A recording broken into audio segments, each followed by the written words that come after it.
Hello, everyone, and welcome back to the CnD Podcast. I am your host, Dan, and joining me today is my co-host, Craig. Hello, Hello. it is I, Craig, Ooh, back again, like always. For the past 67 episodes I've been here. very creepy. Oh, it's episode 67. I can't remember if I said that or not. Did I say that? What? I said it now. No, What's 64. 66? Sorry, why did you say 67? I'm so confused. I don't know. Okay. Just This kidding. is episode 64. Woo! Ooh. We are sequeling the Halloween special. Because we sort of Yes, run we out have of more time, stories. and yeah, we didn't finish it, but that's fine. So we can do a little bit more today. We can indeed, yeah. Again, we are also sort of like running out of time because it's right at the end of Sunday now. We'll see what we can do. Yarp. All right, are you excited?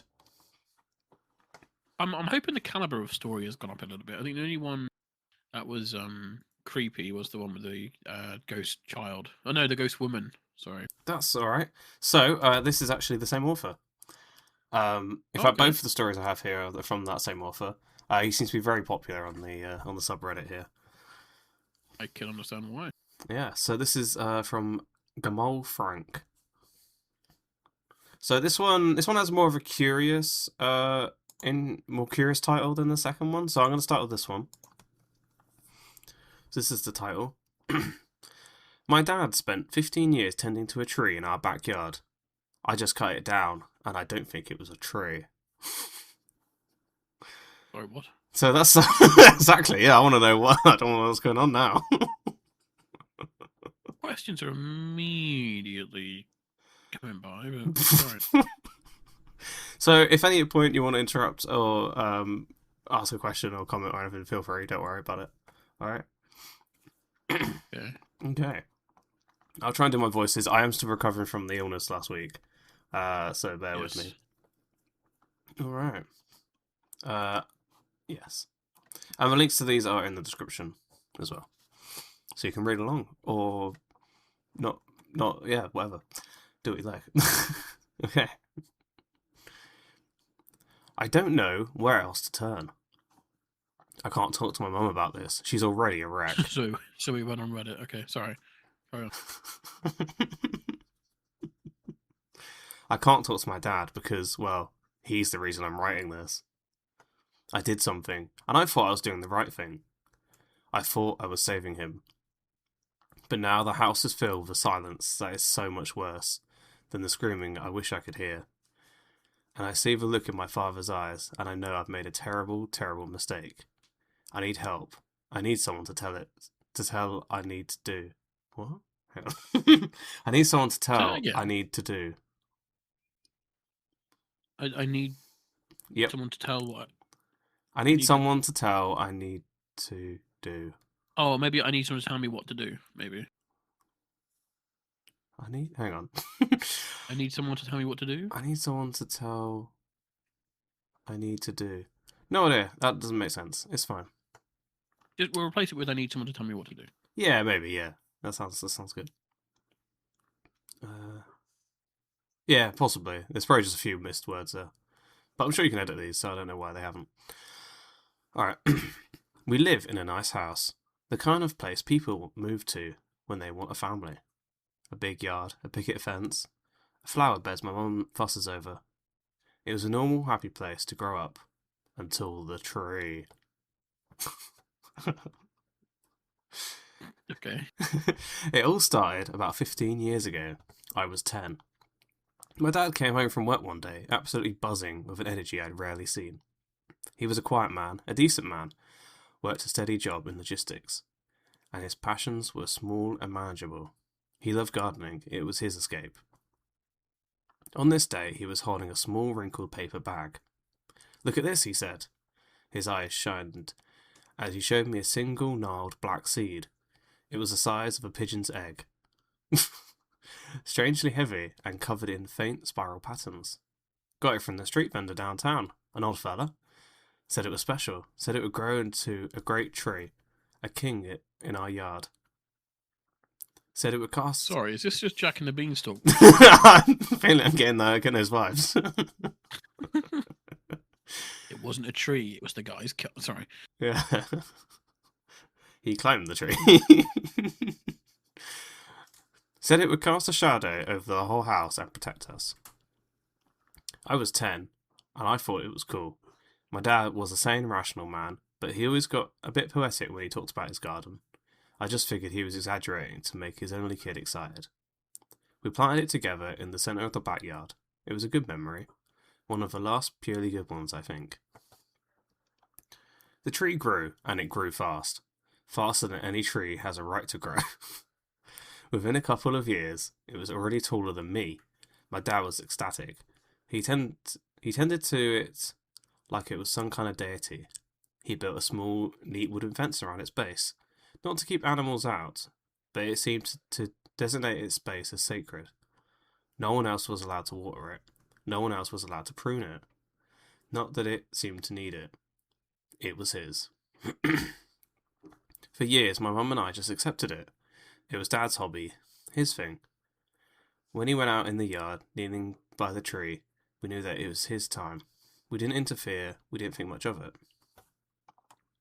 But the tree kept growing, and as it grew, my dad started to change, subtly at first. Oh, sorry. He'd spend more and more time out there. He'd come in for dinner with dirt under his fingernails, and a distant, peaceful look on his face. He started talking about the tree, not as a plant, but as a presence. The tree is well today, he said.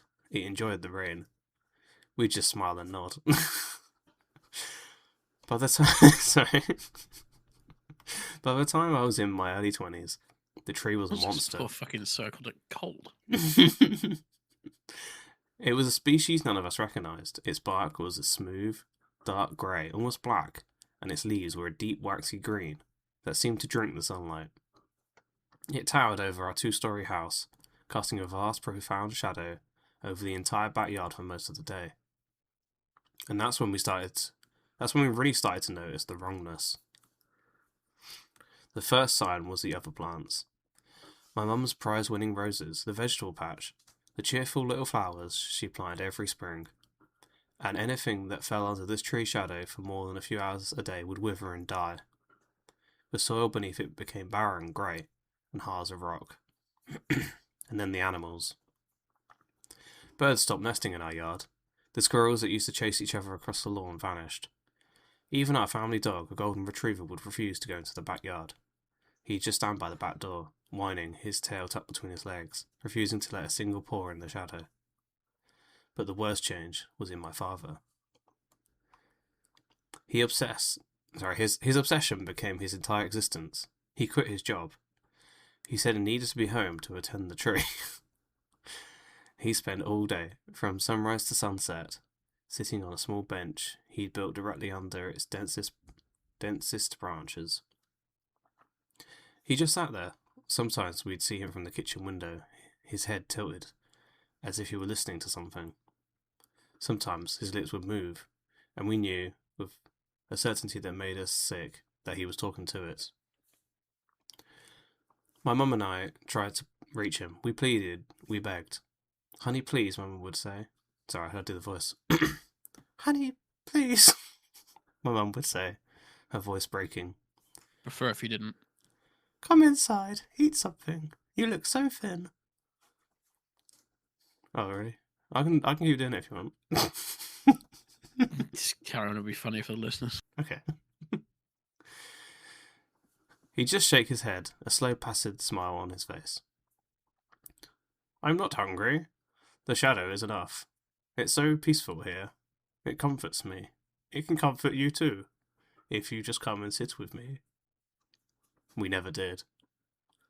There was something about that shadow. It wasn't just a lack of light. It felt cold. It felt heavy. It felt hungry. Standing at the edge of it felt like standing at the shore. Oh my god, it's the Vashta Narada. Of the deep, dark ocean. You knew you shouldn't step in. The last few weeks were the breaking point. He stopped coming inside at all, except to sleep in his chair in the living room for a few fitful hours. He was wasting away. His skin was pale and waxy. His eyes were sunken.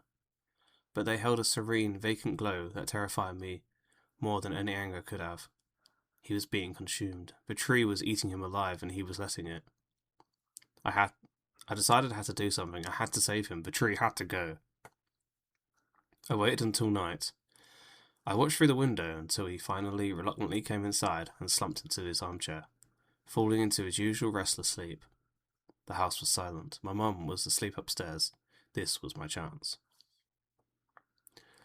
I grabbed the heavy wood-splitting axe from the garage. My hands were Just like in sweating. Minecraft, diamond axe, like what? Yeah. My hands were swaying, my heart pounding, a frantic, terrified rhythm against my ribs. I stepped out the back door. The yard was bathed in the pale, ethereal light. People says it's ethereal. Right. But the ground beneath the tree was a pit of absolute blackness.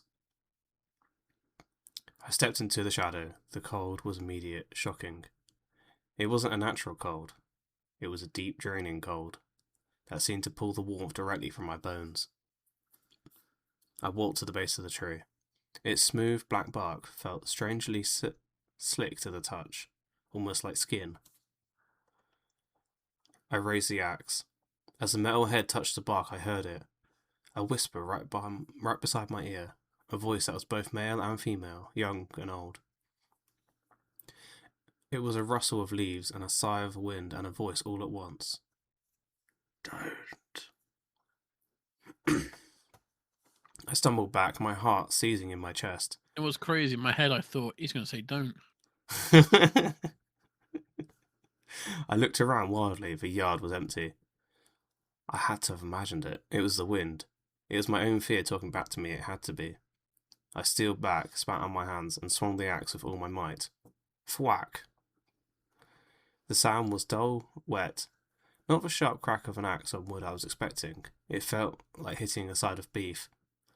The axe bit deep into the trunk. I wrenched it free, and a dark liquid, black in the moonlight, began to ooze from the gash.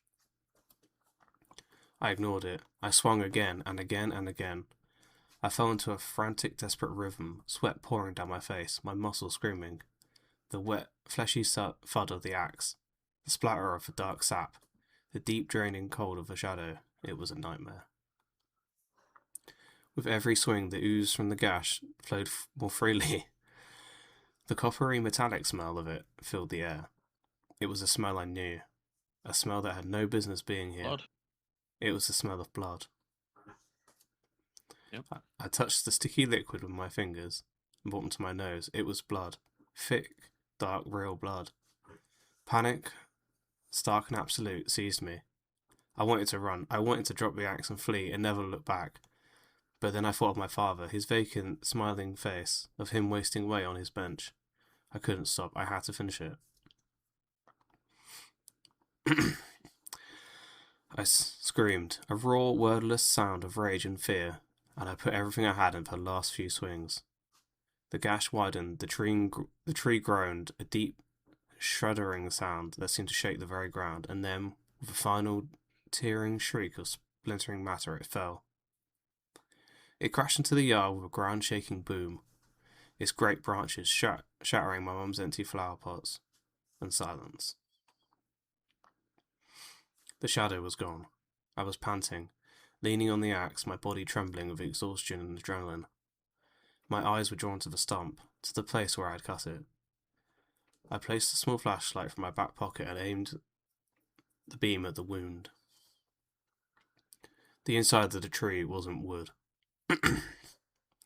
It was a chaotic... It was flesh. fibrous mess of what looked like dark red muscle and pale, glistening sinew, all woven around a central, horrifying core. Where I had cut the tree in half, I had also cut it in half. Embedded in the centre of the trunk, integrated into its very being, was the torso of a human being. I could see the curve of the ribcage, the shape of the spine, the pale, rubbery look of the preserved flesh. I had cut it clean through. The dark blood was still pouring from it, soaking into the ground. I didn't know what to do. I couldn't scream. I couldn't move. My mind simply stopped. What was this? Who was this? Was this what my father had been talking to? Burn it! The voice came from behind me. It was a quiet, raspy, and broken. I spun around, my flashlight beam cutting wildly through the darkness. My father was standing at the edge of the patio. He wasn't looking at me. He was staring at the fallen tree, at the mangled, bleeding stump. And the expression on his face, it was the most profound, gut-wrenching sadness I've ever witnessed. The vacant serenity was gone, replaced by a grief so deep it looked like it had cracked his very soul. Dad? I whispered. We have to burn it, he repeated, his voice hollow. All of it, now! We worked together in a grim, silent ritual. How big was this tree? Quite big. Okay. I mean, the shadow of it, cast over the entire garden. My question is, how are you going to burn it then? Set fire to it. No, I know the principle. But how are you going to get yeah. We worked together in a grim, silent ritual. We hacked the branches and the giant trunk into manageable pieces. We dragged them into a pile in the centre of the yard. My father moved like an old man, his newfound clarity costing him all his strength. He never once looked at the horrifying thing at the heart of the trunk. We doused the pile in gasoline, and my father threw a match. The fire went up with a raw, greasy black smoke that smelled of burning meat and something else, something acrid and deeply wrong. We stood there for hours watching it burn, until the great tree that had dominated our lives was nothing but a pile of glowing embers and a scorched black circle on the lawn. I thought I had saved him. I thought I had cut the cancer that was killing him, but I was wrong. It's been a week. The tree is gone. The shadow is gone. My father, he's inside. He eats what my mum puts in front of him. He sleeps in his own bed. He's physically present, but he's not here. The obsession is gone, but the peace, twisted as it was, is gone too. It's been replaced by a constant humming anxiety. He paces the house. He stares out the window at the empty space in the yard. He jumps at every unexpected sound. He doesn't speak. Not a single word since that night. He just looks at me sometimes with those haunted, broken eyes, and I feel like I'm the monster. I destroyed the thing that was consuming him, and in doing so, I seem to have destroyed him too. I traded a smiling zombie for a silent, terrified ghost. What was that thing? What did I do? And how? How do I fix my dad? Is there any way to bring him back from whatever edge I pushed him over? Please, if anyone has any idea what happened here, tell me. The silence in the house is getting louder every day. Ooh, that's it. Bit shit, wasn't it? It was alright. It wasn't as good as the last one. I don't really get what it was. How do you mean? What was it? Well, I get it's like a fleshy tree. I don't know. 4 out of 10. 4? Yeah. Alright. It was alright. I'll give it maybe a 5. It wasn't like... It was more like... Give me the factor. Yeah, it wasn't like... It was just a bit... It was well written, but it was very... Yeah, it was more of a... Underdelivered but well written, I think is my thing. Yeah, it was just a bit like... It was just a bit strange. Yeah, a little bit. Yeah. Okay. Well, there we go. That's one. You ready for the next one? Hit me. Alright. This one that's a little longer. Hang on. Alright. This is the title. My parents forbade me from ever entering their bedroom.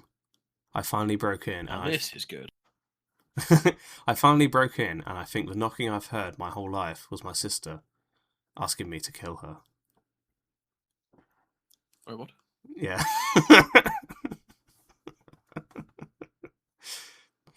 You ready? Yeah.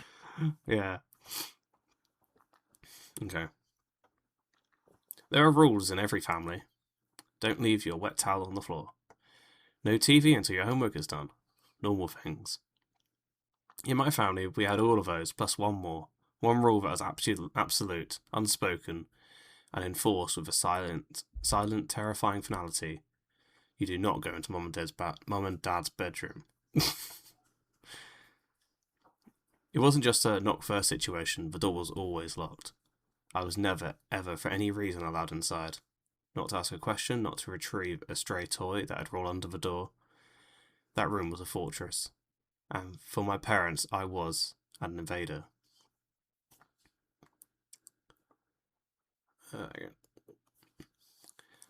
And from as far back as my memory goes, I knew why I wanted to go in. It was the knocking. It wasn't a constant sound, it was subtle. A soft, rhythmic thump, thump, thump, that you could only hear if you were standing in the hallway right outside their door. It came from inside. From the far wall of their room, the one that backed up against the old linen closet. I first noticed it when I was maybe 6 or 7. I thought it was the pipes. But the sound was too steady, too intentional. The curiosity of every child is a powerful force. A few times I found the door unlocked by mistake. I'd sneak in. The thick carpet muffled my footsteps. The room was always dim, the heavy curtains drawn. It smelled of my mum's faint lavender perfume and my dad's cedarwood aftershave. It was just a normal bedroom, a big bed, a dresser, a tall, imposing wooden wardrobe against the far wall. And when I got close to that wardrobe, the sound was clearer. Thump, thump, thump. It was coming from inside it, from inside the wall. I always got caught. It was like my mother had a sixth sense. I'd be in there for less than a minute and I'd hear her footsteps in the hall. The look on her face wasn't just anger, it was a deep primal panic, a terror that made her features sharp and strange. The punishments were swift and severe. No TV, no friends, grounded for weeks. My father would handle the lectures, his voice a low, cold monotone that was far scarier than the yelling. There are places in this house that are hours and hours alone. You will respect that, or you will find yourself respecting nothing at all. As a teenager, I tried a different approach. I thought that direct confrontation. Sorry. Confrontation. Confrontation will do the thing. I asked them at the dinner table one night, "Why can't I go in your room? And what's that knocking sound I always hear?" Silence. The clinking of cutlery on the plate stopped. My dad slowly put down his fork and levelled a gaze at me that was as hard as cold as granite. My mum just stared at her plate, her knuckles white, where she gripped her knife. "There is no knocking sound," my dad said, his voice dangerously quiet. "And you will drop this. This is the last time we will ever speak of it. If you mentioned it again, or if I find out you've tried to enter our room again, the consequences will be something you cannot begin to imagine." And I understood. I understood. I dropped it. But I never forgot. My mother's behaviour only deepened the mystery. She was a good mum, loving in her own way. She went to work. She cooked. She cleaned. But any free time she had, she spent in that room. She disappeared behind that locked door for hours on end. Sometimes I'd press my ear to the door and just listen. I never heard a TV or music, just a profound, heavy silence, occasionally punctuated by her soft, humming a tune with no melody, or the faint sound of her whispering to someone who never whispered back. Now I'm 21. I've saved up enough from my part-time job to finally get my own place. A tiny apartment across town. I'm leaving. And a single overwhelming thought has dominated my mind for weeks. It's now or never. I can't leave this house without knowing. The secret has been a silent third parent to me my whole life. A ghost at every family dinner, a shadow in every hallway. I have to cast the light on it before I go. I told my dad I was ready to move out. He was relieved. That's the only word for it. There was no sadness, just a weary sense of relief. He and my mum wished me luck, told me they were proud. I asked him one last time, my voice trembling slightly. Dad, before I go, please, just tell me what's in the room. His face hardened instantly. The mask of a proud father fell away, revealing the cold, stern guardian of the secret. Your new life begins when you walk out that door, he said.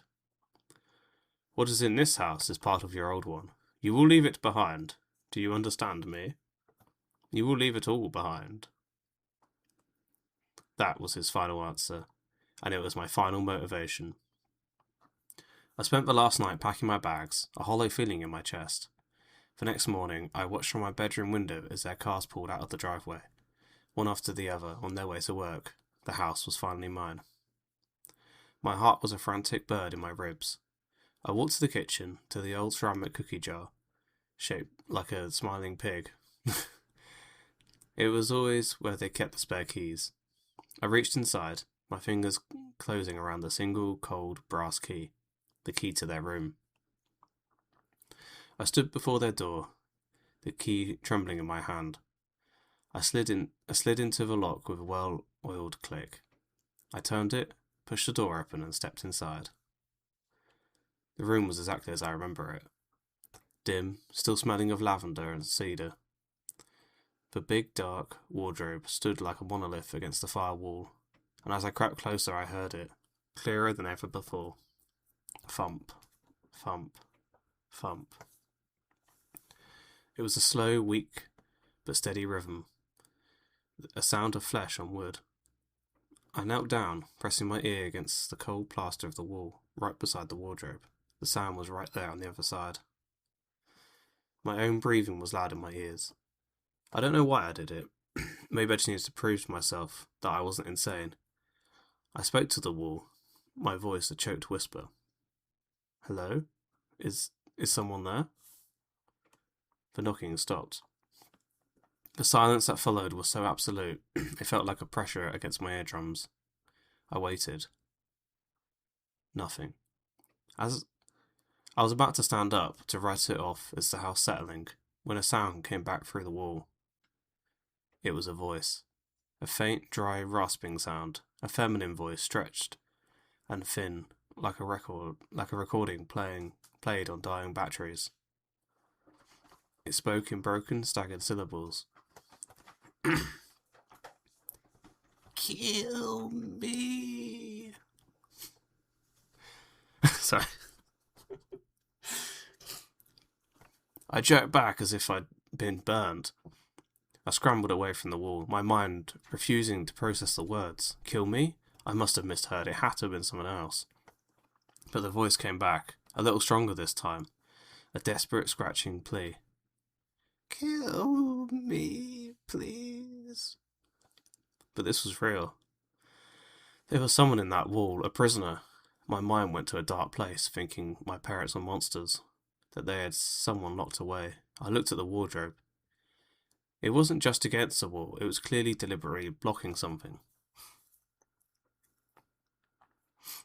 My system was flooded by the adrenaline.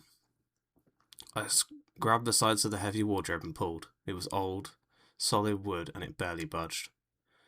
I grunted, dug my heels in, and pulled with every ounce of strength I had, my muscles screaming in protest. It moved, scraping and groaning against the floor, inch by agonizing inch. Behind it, where there should have been a plain wall, there was a door. It was a small, simple wooden door, painted the same colour as the walls, designed to be invisible. It had a small brass knob, but no keyhole. It wasn't locked. I could enter. My hand trembled as I reached for the knob. It was cold. I turned it, pulled, and the door swung open with a low, mournful creak, revealing a sliver of darkness beyond. I pushed it open the rest of the way. The space behind it was small, no bigger than a closet. It was a room, a hidden, secret room. It was filled with the clutter of a life I'd never known. Tiny dresses hanging from a single hook. A small, dusty mobile I think they're called mobiles. Sorry, with Yeah, faded. they're like little things that kids play with. Yeah. Yeah, with faded pastel animals. A stack of photo albums. I picked one up. On the cover, in my mother's handwriting, it just said, "Our Angel." I opened it. The photos were of my parents, younger, happier, their faces bright with a joy I had never seen in them, and in their arms they were holding a baby with a wisp of dark hair and my father's eyes. In the centre of that small cramped room was a makeshift altar, a small wooden table covered in a white lace cloth now yellowing with age. It was surrounded by dozens of candles, some new, some burned down to melted stubs of wax, and on the altar, lying on the small silk pillow, I saw it. It was the baby from the photos, but it wasn't a baby anymore.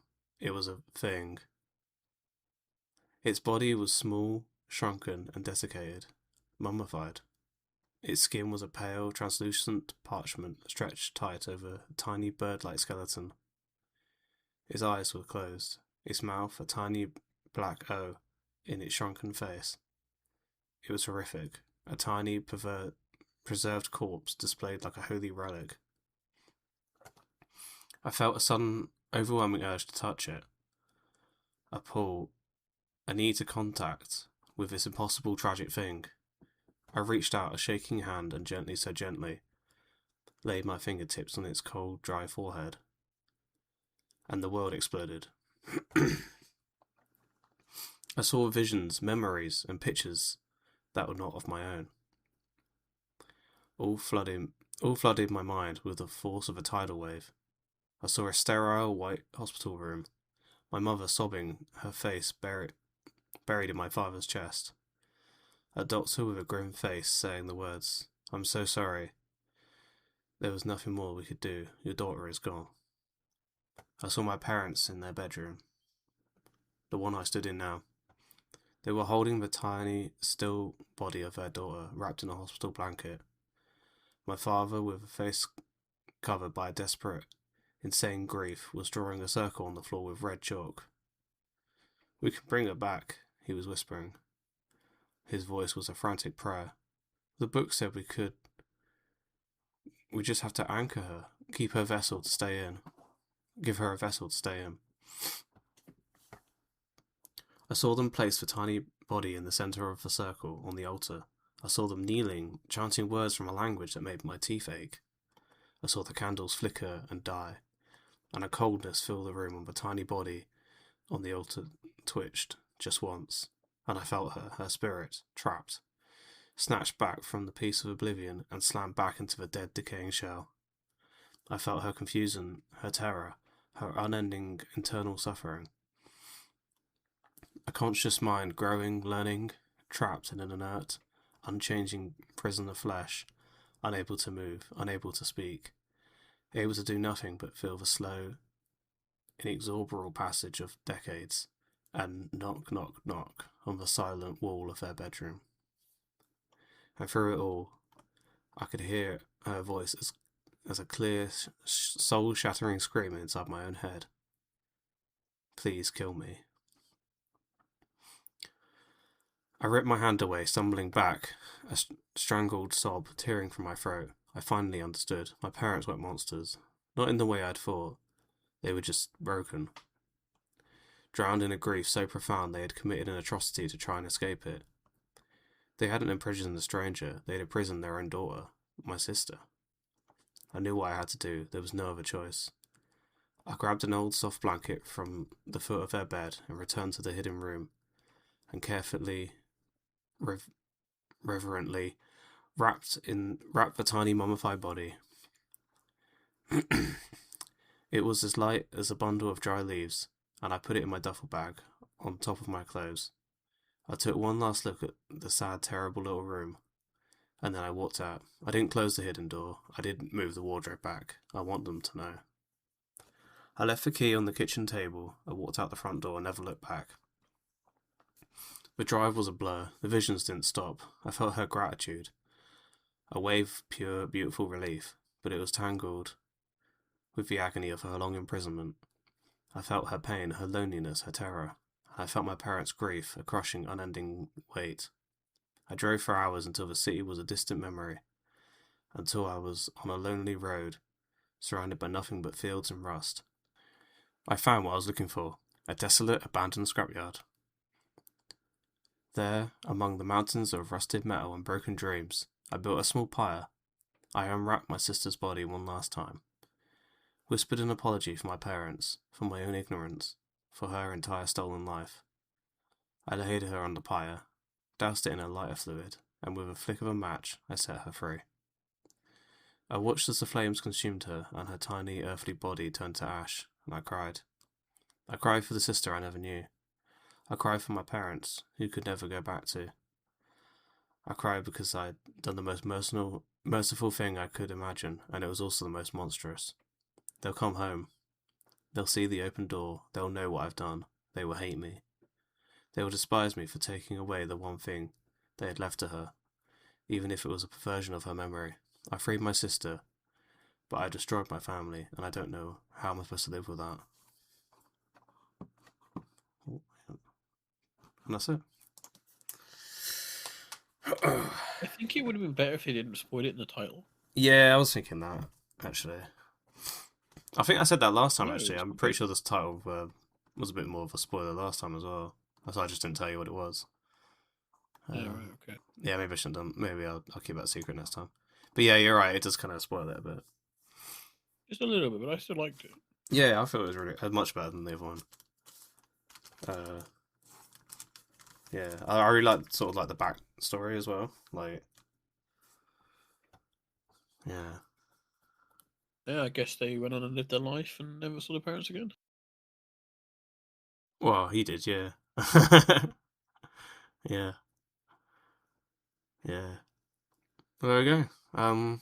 That was the spooky stories for the week. Well, do you want to give that one a rating as well? 7. 7. I'd say 7's pretty good for that one. It was a much better story, and proper creepy and weird. I felt a bit like creepy reading it. Yeah, the voices were pretty creepy. Oh dear. All right. Well, that'll be that's this week. Yeah. I hope you have enjoyed. Yeah, not much more to add to that. I've just realised something. We have 5 left. Yeah, we do. I'm not sure what we're gonna do next week, Crazy. but I know Ed Sheeran's Deluxe is out.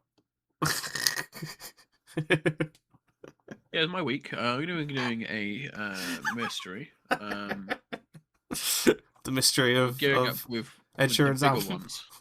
Nah, we're gearing up with the bigger mysteries. All right. Now, the biggest one. I will give you a spoiler.